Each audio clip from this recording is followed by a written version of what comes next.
Hi hello welcome back to my channel. ಇದು ನನ್ನ channel Anju vlogs. So ಇವತ್ತು ನಾನು ಗ್ರೀನ್ ಚಿಲ್ಲಿ ಚಿಕನ್ ಮಾಡ್ತಾಯಿದ್ದೀನಿ. ಸೊ ಹಾಗಾಗಿ ಇದಕ್ಕೆ ಏನೇನು ಬೇಕು ಅಂತ ಇಂಗ್ರೀಡಿಯೆಂಟ್ಸ್ ಹಾಕ್ಕೊಳ್ಳೋಣ. ಒಂದು ಚಿಕ್ಕ ಜಾರಲ್ಲಿ 2 ಗೆಡ್ಡೆ ಬೆಳ್ಳುಳ್ಳಿ ಹಾಕ್ಕೊಂಡಿದ್ದೀನಿ, ಹಾಗೆ 1 ಇಂಚು ಶುಂಠಿ, ಜೊತೆಗೆ ಒಂದು ಈರುಳ್ಳಿ ಕಟ್ ಮಾಡಿ ಇಟ್ಕೊಂಡಿದ್ದೆ. ಹಾಗೆ ಇದಕ್ಕೆ 7ರಿಂದ 8 ಹಸಿಮೆಣ್ಸಿನ್ಕಾಯಿ ಹಾಕ್ಕೊತಾ ಇದ್ದೀನಿ.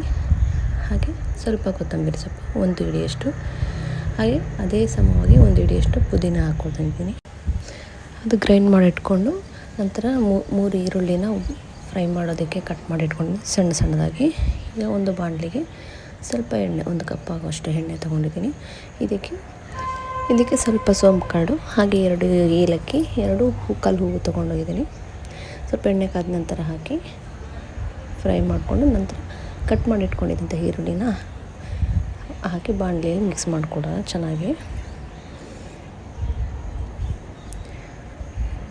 ಸ್ವಲ್ಪ ಎಣ್ಣೆಯಲ್ಲಿ ಚೆನ್ನಾಗಿ ಈರುಳ್ಳಿ ಫ್ರೈ ಆಗಿದ ನಂತರ ತೊಳೆದಿಟ್ಕೊಂಡಿದ್ದಂಥ 1 kg ಚಿಕನನ್ನು ಹಾಕ್ತಾಯಿದ್ದೀನಿ. ಚಿಕನ್ ಎಲ್ಲ ಹಾಕಿದ ನಂತರ ಎಣ್ಣೆಯಲ್ಲೇ ಚೆನ್ನಾಗಿ ಈರುಳ್ಳಿ ಜೊತೆ ಚೆನ್ನಾಗಿ ಫ್ರೈ ಮಾಡ್ಕೋಬೇಕು, ಒಂದು 5ರಿಂದ 10 ನಿಮಿಷ.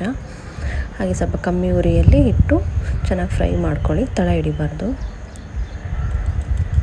ಸೊ ಈಗ ಅದು ಸ್ವಲ್ಪ ಫ್ರೈ ಆಗಿದ ನಂತರ ಅದಕ್ಕೆ ಸ್ವಲ್ಪ ಸಾಲ್ಟ್ ಹಾಕ್ಕೊತಾ ಇದ್ದೀನಿ. ಸಾಲ್ಟ್ ಸ್ವಲ್ಪ ನೋಡಿಕೊಂಡೇ ಹಾಕ್ಕೋಬೇಕು. ಒಂದು 5ರಿಂದ 10 ನಿಮಿಷ ಚೆನ್ನಾಗಿ ಫ್ರೈ ಮಾಡ್ಕೊಳ್ಳೋಣ ಎಣ್ಣೆಲೇ. ಸೊ ಚಿಕನ್ನು ಬೆಂದಿದೆ ಅನ್ನೋ ಥರ ಆದಾಗ ಇದಕ್ಕೆ ರುಬ್ಬಿಟ್ಕೊಂಡಿದ್ದಂಥ ಮಸಾಲೆನ ಹಾಕ್ಕೊಳ್ಳೋಣ. ಮಸಾಲೆ ನೋಡಿ ಗ್ರೀನಿಶ್ ಆಗಿದೆ. ಸೊ ಪುದೀನ ಕೊತ್ತಂಬರಿ ಸಮವಾಗಿ ಹಾಕ್ಕೊಂಡು ನಮಗೆ ಗ್ರೀನ್ ಕಲರ್ ಸಿಗುತ್ತೆ. ಸೊ ಇದನ್ನು ಚೆನ್ನಾಗಿ ಫ್ರೈ ಮಾಡ್ಕೊಳ್ಳೋಣ. ಚಿಕನ್ ಎಣ್ಣೆಯಲ್ಲಿ ಮೊದಲೇ ಈರುಳ್ಳಿ ಜೊತೆ ಫ್ರೈ ಆಗಿದ್ದರೆ ಮಸಾಲೆ ಕೂಡ ಬೇಗನೆ ಅದಕ್ಕೆ ಹೊಂದ್ಕೊಳ್ಳುತ್ತೆ. ಈಗ ಇದು ಕೂಡ ಮಸಾಲೆ ಚೆನ್ನಾಗಿ ಹಸಿ ವಾಸನೆ ಹೋಗಬೇಕು. ಹಾಗಾಗಿ ಇದನ್ನು ಒಂದು ಸಿಮ್ಮಲ್ಲಿ ಒಂದು 5 ನಿಮಿಷ ಚೆನ್ನಾಗಿ ಕುದಿಸ್ಕೊಂಡು ನಂತರ ಇದು ಸ್ವಲ್ಪ ಅರಿಶಿನ ಪುಡಿ ಹಾಕ್ಕೊಡ್ತೀನಿ. ಜೊತೆಗೆ 1 ಟೇಬಲ್ ಸ್ಪೂನ್ ಧನಿಯಾ ಪೌಡರ್, ಹಾಗೆ 1 ಟೇಬಲ್ ಸ್ಪೂನ್ ಚಿಲ್ಲಿ ಪೌಡ್ರ್ ಹಾಕ್ಕೊತೀನಿ. ಚಿಲ್ಲಿ ಪೌಡರ್ ನೋಡ್ಕೊಂಡು ಹಾಕ್ಕೋಬೇಕು, ಯಾಕಂದರೆ ಮೆಣಸಿನ್ಕಾಯಿ ನಾನು ಸ್ವಲ್ಪ ಖಾರ ಚೆನ್ನಾಗಿರಲಿ, ಗ್ರೀನ್ ಚಿಲ್ಲಿ ಅನ್ನೋದಕ್ಕೆ ಮೆಣಸಿನ್ಕಾಯಿ ಜಾಸ್ತಿ ಹಾಕ್ಕೊಂಡಿದ್ದೆ. ಹಾಗಾಗಿ ಮ್ಯಾಂಡೇಟ್ರಿ, ನಿಮಗೆ ಮೆಣಸಿನ್ಕಾಯಿ ಪುಡಿ ತುಂಬ ಖಾರ ತಿನ್ನೋರಾದರೆ ಹಾಕ್ಕೋಬೋದು, ಇಲ್ಲಾಂದರೆ ಅವಶ್ಯಕತೆ ಇಲ್ಲ, ಸ್ಕಿಪ್ ಮಾಡ್ಬೋದು. ನಮ್ಮನೆ ಸ್ವಲ್ಪ ಖಾರ ತಿನ್ನೋದ್ರಿಂದ ಮೆಣಸಿನ ಪುಡಿ ಹಾಕ್ಕೋತಾ ಇದ್ದೀನಿ.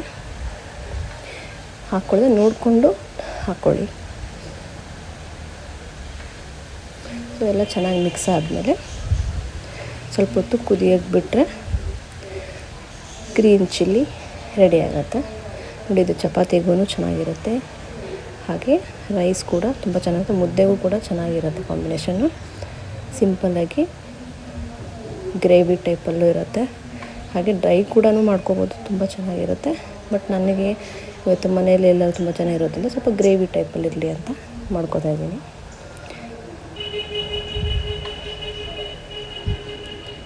ನೋಡಿ, ಆಲ್ಮೋಸ್ಟ್ ರೆಡಿಯಾಗಿದೆ. Green chilli ready. ತುಂಬ ಸುಲಭವಾಗಿ ಈಸಿಯಾಗಿ ಒಂದು ಅರ್ಧ ಗಂಟೆಯಲ್ಲೇ ಆಗೋವಂಥದ್ದು. ತುಂಬ ಅರ್ಜೆಂಟ್ ಇರೋರು ಮಾಡ್ಕೋಬೋದು. ಸೊ ನೀವು ಟ್ರೈ ಮಾಡಿ ಕಮೆಂಟ್ ಮಾಡಿ ಹೇಗಿದೆ ಅಂತ.